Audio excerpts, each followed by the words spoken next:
자, 38번째 강도 가겠습니다. 우리가 37번째 강의 마지막 대목에서 사람의 도덕, 윤리, 행동은, 그런 행동은, 어, 그러한 가치 있는 행동을 함양함으로써 나오는 게 아니라 종교적 체험에서 나온다고 했습니다.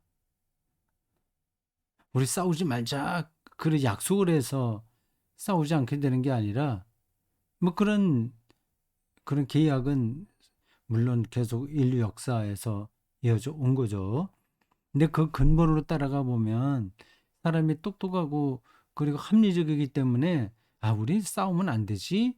뭐 그렇게 약속을 하는 게 아니라 이 성전 근처 거룩한 곳에서는 여기서 싸우면 안 돼.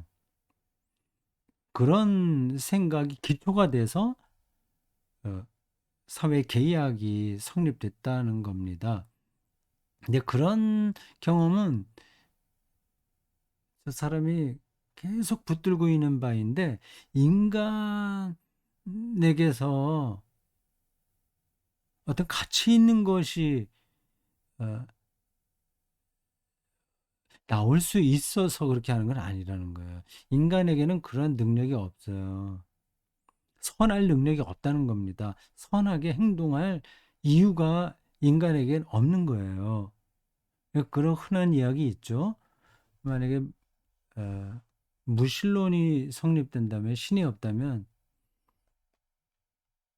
그러면 착하게 살 이유가 있을까? 어, 살인이 왜 죄일까? 신이 없다면 아주 극단적으로 그렇게 말할 수 있어요. 그 사람을 죽이는 게 왜 나쁜 거지? 악하지? 신이 없다면 살인이 왜 나쁜 거지? 그런 질문까지 가능한 겁니다. 체스터턴이 기독교에서 가장 성숙한 어, 삶의 행태를 그리고 근본을 예, 발견한 가장 핵심이 거기에 있어요. 인간에게서 뭔가를 찾으려고 하는 현대 사조가 번지수를 잘못 잡았다는 겁니다. 그 인간에게서 나올 수 없는 거를 자꾸 찾아보니까 인간 똑똑하게 되긴 하는데 근데 자꾸만 그 구석으로 파들어가게 되고 작은 영역에 좀 머물게 되고 점점 생각도 더 닫혀지고 이게 뭐 인공지능까지 인간이 이제 발명 이렇게 되고 세계를 많이 알아가는데 뭐 생각이 닫혀 이런 얘기를 하면 그건 제가 억지로 여러 이해시켜 드리기 힘듭니다.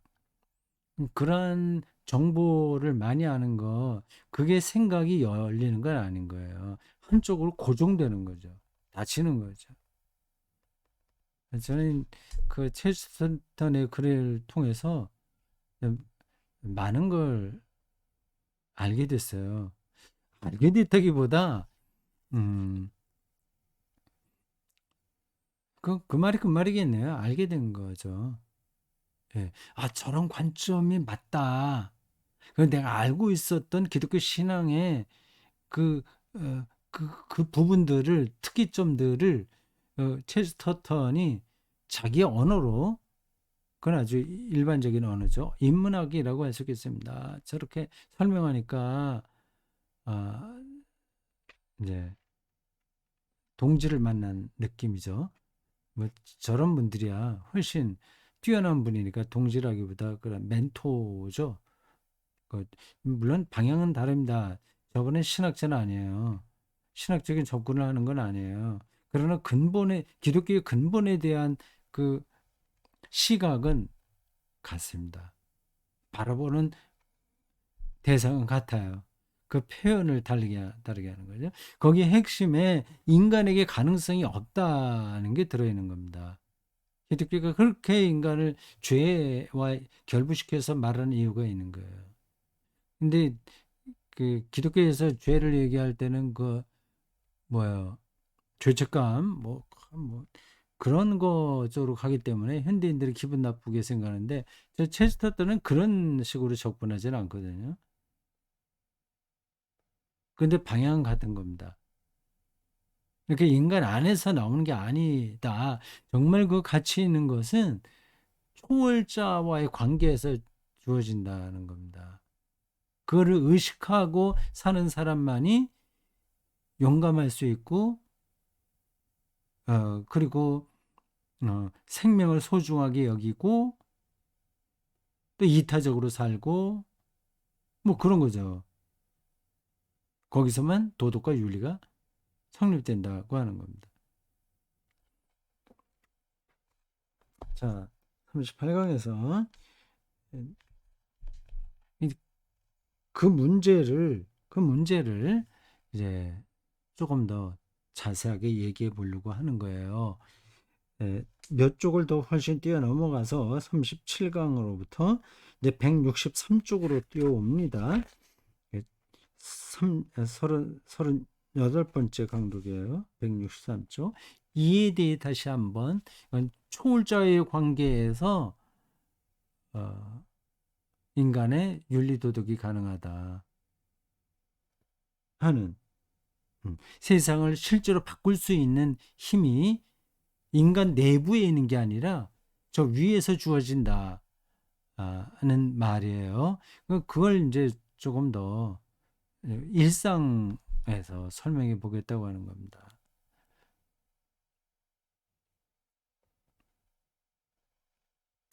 이에 대해 다시 한번 애국심과 비교해서 설명해 볼까 한다. 자기가 살아가는 곳을 망칠 가능성이 가장 높은 사람은 어떤 이유 때문에 그곳을 살아가는 사람이다.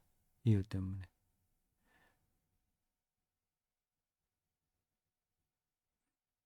그건 초월적인 경험이 없는 거죠. 굉장히 합리적이죠. 그 장소를 개선하게 될 사람은 망칠 가능성과 반대되는 사람이에요. 그 장소를 개선하게 될 사람은 아무 이유 없이 그곳을 살아가는 사람이다. 이유 없이. 뭐 앞에서도 나온 거예요. 아, 서로 죽이지 말자. 폭력 휘두르지 말자. 그리고 사람들의 건강을 해치는 음식 을 만들지 말자. 예를 들자면 그런 행동은 이제 거룩한 곳에서만 가능한 거죠. 신경험에서만 가능한 거죠. 그러니까 무조건적인 거예요. 요렇게 해야지 내가 이익이 된다. 그거 개입이 안 되는 겁니다. 무조건적인 거예요. 그럼 무조건적인 것은 초월자유 관계에서만 가능한 거죠. 저렇게 쓴 겁니다. 그래서 그 장소를 개선하게 될 사람은 아무런 이유 없이 그곳을 살아가는 사람이다. 만일 어떤 사람이 핌디코의 어떤 특징을 살아간다면, 핌디코가 그 런던 어느 시가지인가요? 아니면 어떤 건물인가? 하여튼 그쪽 런던 어디 부근을 가리키겠죠. 거기에 특징을 살아간다면 그럴 가능성은 별로 없지만 그는 핌디코 자체에 반대하면서까지 그 특징을 옹호하게 될 것이다.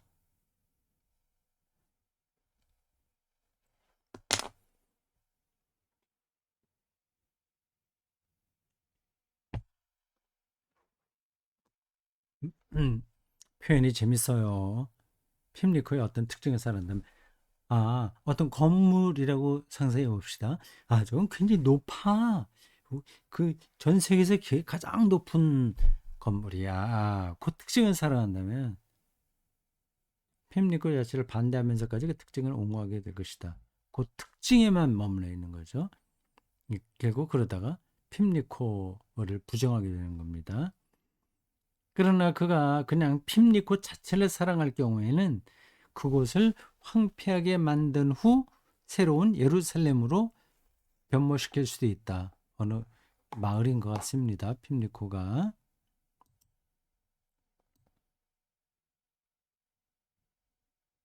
물론 나는 그 개혁이 과도하게 진행될 가능성이 있다는 것을 부인하지 않는다. 다만 개혁을 주도하는 인물은 신비주의적인 애국자임을 말하고 싶을 뿐이다. 요게 이제 요 대목에서 앞뒤로 이 맥락에서 체스터턴이 강조하는 핵심입니다. 신비주의적인 애국자만이 그 나라, 그 지역을 새롭게 할 수 있다 하는 거예요.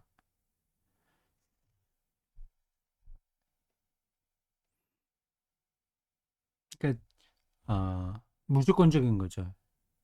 초월적인 경험이 있는 거죠. 아주 자기가 다 확인할 수 없는 거대한 힘을 신비적으로 느끼는 거죠.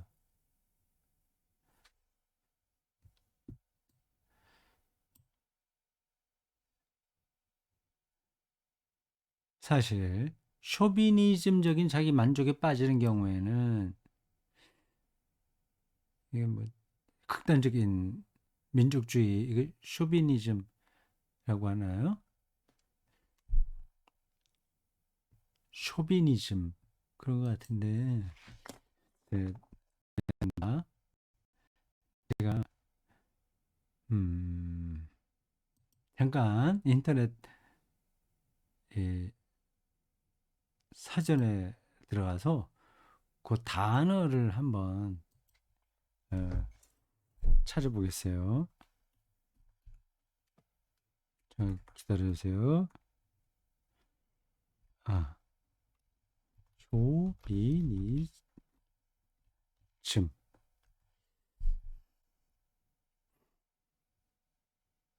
네, 맹목적, 광신적, 호전적 애국주의를 뜻하는 말 그렇게 되어 있습니다. 맞습니다. 쇼비니즘. 쇼비니즘적인 자기 만족에 빠지는 경우에는 어떤 현학적인 이유로 애국심을 품는 사람들 사이에 가장 흔히 볼 수 있다. 저건하고는 구분돼야 되겠죠. 신비주의적인 애국자와 쇼비니즘적 자기 만족에 빠지는 건 다른 거예요. 최악의 맹목적인 애국자는 잉글랜드를 사랑하는 게 아니라 잉글랜드에 대한 이론을 사랑한다. 참 대단해요. 그걸 저렇게 또 구분해 갖고 표현합니다. 근데 그걸 구분하지 않으면 안 되는 거죠. 신비주의적인 애국자가 자칫 저런 식으로 받아들여질 수 있거든요. 그게 아니다. 잉글랜드를 정말 사랑하는 게 아니라 잉글랜드에 관한 이론을 사랑한다.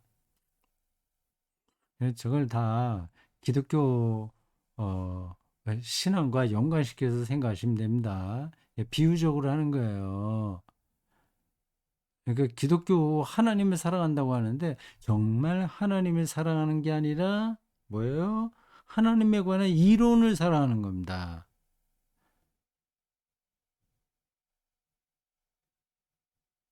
재밌게 표현하죠. 아, 이런 건 제가 딱 입력하고 있어야 되겠습니다. 하나님을 향한 신비주의적인 믿음, 사랑 이게 정말 세상을 바꿀 수 있고 우리의 인생을 새롭게 할 수 있는 핵심이에요. 근데 그게 그 쇼비니즘적인 자기 만족이라고 표현하는 것처럼 광신적인 그 기독교 제국주의 뭐 이런데 빠져 있는 거하고는 다른 거죠. 그런 거는 하나님을 사랑하는 게 아니에요. 만일 우리가 잉글랜드가 제국이기 때문에 이 나라를 사랑한다면 인도를 지배하게 된 우리의 성공을 과대평가하고 있을지도 모른다. 그러나 우리가 잉글랜드가 그저 한 국민이기 때문에 사랑한다면, 네, 잉글랜드 국민으로서 잉글랜드를 사랑하는 거지, 잉글랜드가 제국이기 때문에 사랑하는 게 아닌, 그렇게 그런 사람이라면 우리는 언제 어떤 문제든지 극복할 수 있다. 비록 인도인이 우리를 지배할지라도 우리는 여전히 한 국민일 것이기 때문이다. 예, 요거를 앞에서 말씀드린 대로 기독교 신앙하고 딱 같이 연결해서 생각해도 됩니다. 아니, 해야 됩니다. 해도 되는 게 아니라 해야 합니다. 기독교가 뭐가 뛰어나기 때문에 하나님이 어떻게든 뛰어나기 때문에 사랑하는 게 아니라 하나님이기 때문에 우리가 기독교인이기 때문에 사랑하는 거예요. 그래서 오늘 세계에서 기독교 사람들이 받아들이지 않는다고 하더라도 그거로 전혀 우리는 뭐 기독교에게 실망한다거나 그러지 않습니다. 여전히 하나님을 믿는 사람인 거죠.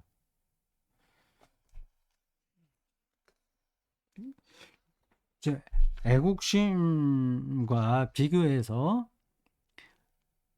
기독교 신앙이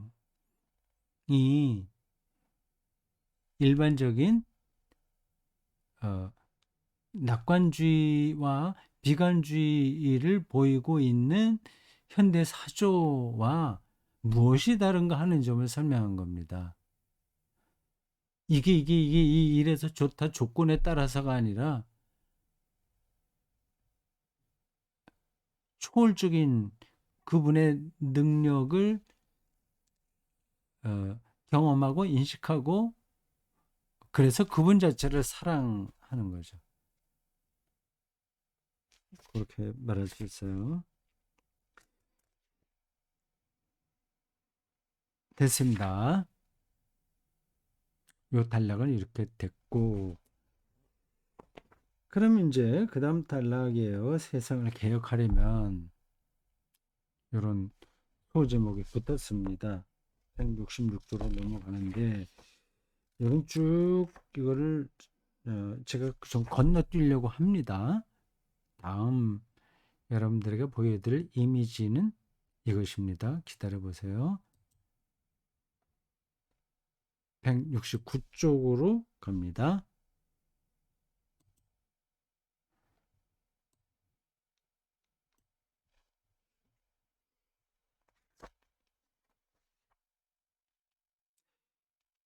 (169쪽의) 한 대목이 여러분들 화면에 나왔습니다.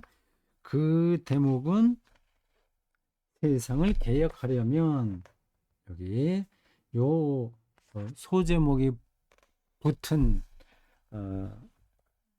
그 단락입니다.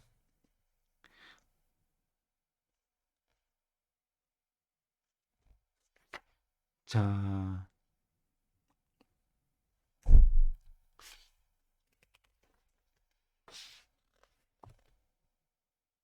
그 앞에서 하는 이야기하고 쭉 이어질 겁니다.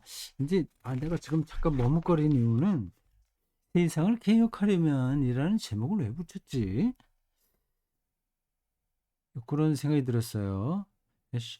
이 체스터튼이 앞에서도 그런 것을 그런 언급을 언뜻 한 것 같습니다. 자기의 생각, 글이 실용적이라서 좀 마음에 안 들어 하는 분들이 있을지 모르지만 뭐 대충 그런 식이었어요. 실용주의를 나쁜 뜻으로 쓴 건 분명히 아닙니다. 근데 세상을 개혁하려면이라고 하는 게 근데 그런 체스터턴의 바탕에 있는 생각을 깔아놓은 제목이 아닌가 싶어요. 근데 세상을 개혁하는 게 그렇게 중요한가 하는 생각이 들었습니다. 저는 순간적으로. 그리고 그렇게 개혁할 수 있는 능력이 있을까 하는 생각도 들었고요.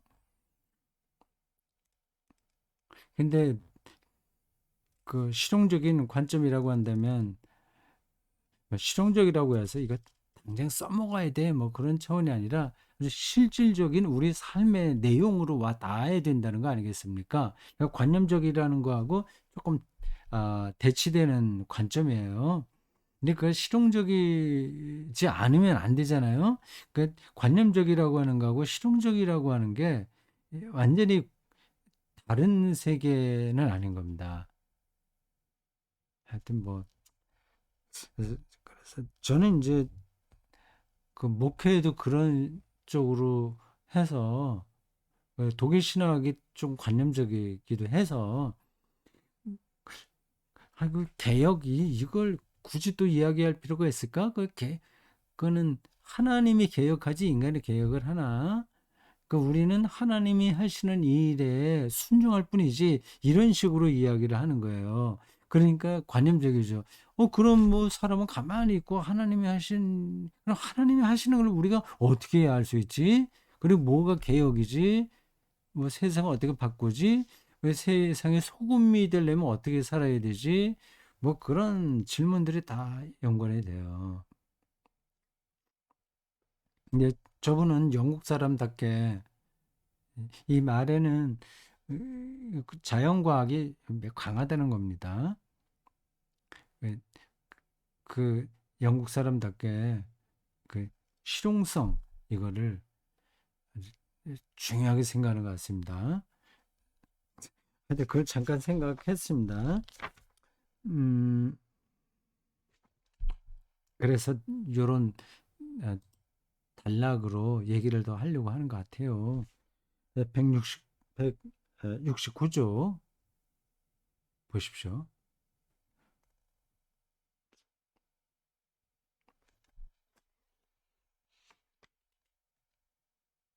음, 도둑은 다이아몬드로 만족하지만 자살은 그렇지 않다. 자살자. 음, 그 당시 체스터턴이 활동할 때 극단적인 염세주의자들이 제법 많았던 것 같아요. 이제 어느 정도였는지를 어, 다 조사해야 되는데 우리 강독에서는 제가 그렇게까지 준비를 못했어요. 염세주의가 유럽에 한때 상당했다고 하는 건 뭐 잘 알려진 사실이죠. 쇼펜하머가 그런 대표자인가? 그러니까 자살 충동이 많았던 것 같습니다. 인간에게 밑바닥에 깔려 있거든요. 타나토스라고 해서 죽음의 충동입니다. 자기를 파멸하는 거죠. 그래서 이 세상을 개혁하는데 그런 개혁, 자살자, 그 당시에 흐름에 상당한 영향을 끼쳤던 그 자살 충동, 하여튼 실질적인 자살, 그런 거하고 기독교가 말하는 순교하고 어떤 게 과연 이 세상을 개혁하냐 하는 말을 저 사람이 하려고 하는 거죠. 근데 하여튼 그런 문제에 접근하는 발상이 특이합니다. 도둑은 다이아몬드로 만족하지만 자살은 그렇지 않다. 자살자보다 도둑이 낫다는 겁니다. 이 점이 자살한 자의 죄다. 그러니까 개혁할 수 없죠. 세상을. 그는 그러니까 저 사람이 뭐 단순히 민주화하자 어떻게 하자 그런 차원에서 개혁을 얘기하는 게 아닙니다. 그는 천상의 도시에 빛나는 보석으로도 매수될 수 없다. 그 어떤 것으로도 삶의 근거를 못 찾는 거죠. 도둑은 훔친 물건의 주인에게는 못하더라도 그 물건에는 찬사를 보낸다. 물건에서. 그러나 자살은 땅 위의 모든 것을 훔치지 않음으로써 그것들을 모욕한다.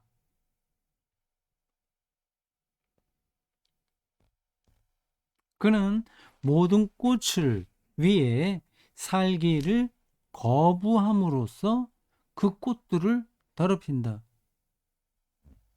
자기를 파멸시키니까 꽃, 보석, 뭐 여자, 상대 여성, 뭐 그런 것들 다 더럽힌다는 겁니다. 도둑은 음, 안 그런 거죠. 그나마 우주에 있는 미미한 피조물 가운데 그의 죽음이 비웃지 않는 것은 없다. 한 사람이 스스로 나무에 매달려 죽을 때는 잎들이 화가 나서 떨어지고 새들이 분노에 차서 날아가 버릴지도 모른다. 그들은 모두 개별적인 모욕을 당했기 때문이다. 요 단락을 읽으면서 예수 그리스도를 얘기하나 잠깐 스쳐 지나가듯이 생각이 났는데 그렇지 않죠. 예수님은 자살자가 아니니까 순교에 가깝죠. 사실 예수님의 십자가를 죽음을 순교라고 얘기할 수 있을지 아닐지 그것은 더 논쟁이 필요합니다. 그러나 큰 흐름으로 본다면 순교에 가깝다고 볼 수 있죠. 문학적으로 여기서 표현했어요. 예, 잎들이 화가 나서 떨어지고 새들이 놀라서 날아가 버릴지 모른다. 모든 세상을 다 비우는 거죠. 그들은 모두 개별적인 모욕을 당하기 때문이다.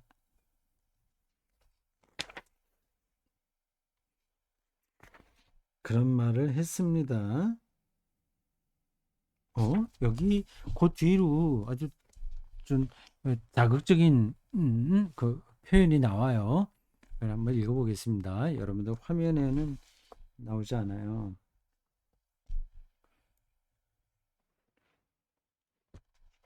자살자가 세상을 다 무시한 거다. 더럽힌 거다. 그런 얘기를 하는 중입니다. 그러니까 그런 사람들은 도둑보다 못한 거죠. 물론 그 행동에 대한 병적인 정서적 변명이 있을 수 있다. 성폭행의 경우에도 종종 그렇거니와 다이너마이트의 경우에는 거의 항상 그런 편이다. 이게 무슨 뜻인지 변명이 가능하다. 다이너마이트. 그러나 사물에 관한 명료한 생각과 지적인 의미에 관한 한 아처씨의 자살을 충동하는 자동기계보다는 몸에 말뚝이 박혀 죽고 십자로에 묻히는 것에 훨씬 더 합리적이고 철학적인 진실이 있다. 이게 뭐야? 자살 자체를 따로 묻어버리는 것은 의미 있는 일이다. 사람이 짓는 이 범죄는 다른 범죄들과 다르다. 그것은 범죄 행위를 불가능하게 만들기 때문이다. 그 다음 쪽을 보여드리겠습니다.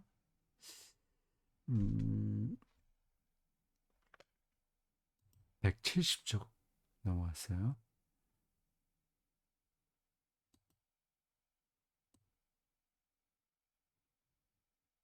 그 당시에 좀 사회적으로 센세이셔널한 사건이 있었던 것 같습니다. 그게 뭔지 모르겠어요. 아처 씨라는 사람이 나오는데 아처 씨의 자살을 충동하는 자동기계보다 자살을 충동하는 자동기계가 그때 벌써 나왔다는 말인가요? 자세한 건 제가 잘 모르겠네요. 하여튼 어, 저 첼스터턴은 음, 그 자살을 미화하려고 하는 쪽의 입장을 크게 반대하는 겁니다. 뭐 당연하겠죠.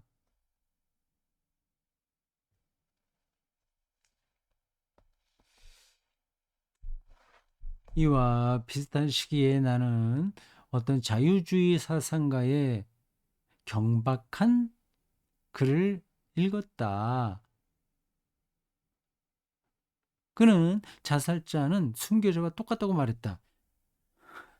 이 말의 공공연한 오류는 이 문제를 명료하게 처리하는 데 도움이 되었다. 당연히 자살자는 순교자의 정반대편에 있는 사람이다. 순교자는 자기 밖에 어떤 것에 매우 관심이 많아서 자기의 개인적인 삶을 잊어버린다. 하나님 나라에 너무 관심이 많아서 자기 운명이 어떻게 되는지 잊어버리는 거예요. 반면에 자살자는 자기 밖에 어떤 것에도 관심이 없어서 모든 것의 끝장을 보고 싶어 한다.